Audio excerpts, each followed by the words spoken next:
Салам достор. Кайрадан эле силер менен кыргыз тили сабагы. Сабагыбыздын темасы экинчи жактын жекелик сандагы мүчөлөрү. Алардын кыска формалары. Башкача айтканда достор, биз өткөн сабакта этишке улануучу жак мүчөлөрдү өткөнбүз. Ошол этишке улануучу жак мүчөнүн экинчи жак жекелик түрүн кайрадан эсибизге түшүрүп, алар менен таанышып, жана көнүгүүлөрдү иштейбиз. Алгач, мен силерге өткөн сабакта өтүлгөн этиштин экинчи жак жекелик сандагы мүчөлөрү менен тааныштырып, эсиңерге түшүрүп алсам. Демек, этишке улануучу толук жак мүчө экинчи жактын жекелик түрү. Экинчи жак жайынча форма. Сың, сиң, сүң, суң. Экинчи жак сылык форма. Сыз, сиз, сүз, суз.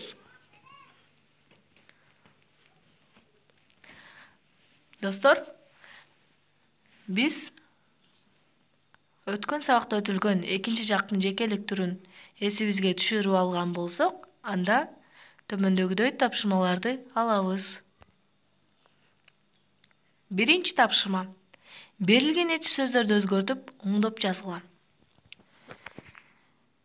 Достор, мында бизге этиш сөздөр берилген жана аларга экинчи жактын жекелик түрүндөгү мүчөлөрү уланган.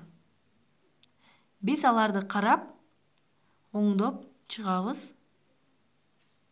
жана дептерибизге жазып алабыз. Экинчи тапшырма. Берилген мүчөлөргө уңгу сөз улап, алынган этиш сөздөргө сүйлөм түзгүлө. Бизге сиң, суң, сиз, суз мүчөлөрү берилиптир, балдар. Мен силерге үлгү катарында сиң мүчөсүн алып, сүйлөм түздүм. Сен абдан жакшы билесиң, ал жакка барууга мүмкүн эместигин. Бул түзүлгөн сүйлөмдү силер үлгү катарында алып, калган мүчөлөргө да этиш сөз таап, башкача айтканда мүчөлөргө уңгу сөз улап, алынган этиш сөзүбүзгө сүйлөм түзөбүз. Анда мен силердин жообуңарды чыдамсыздык менен күтөм. Аткарылган тапшырмаларды менин WhatsApp номериме жибергиле. Ушуну менен сабагыбыз аяктады. Саламатта тургула.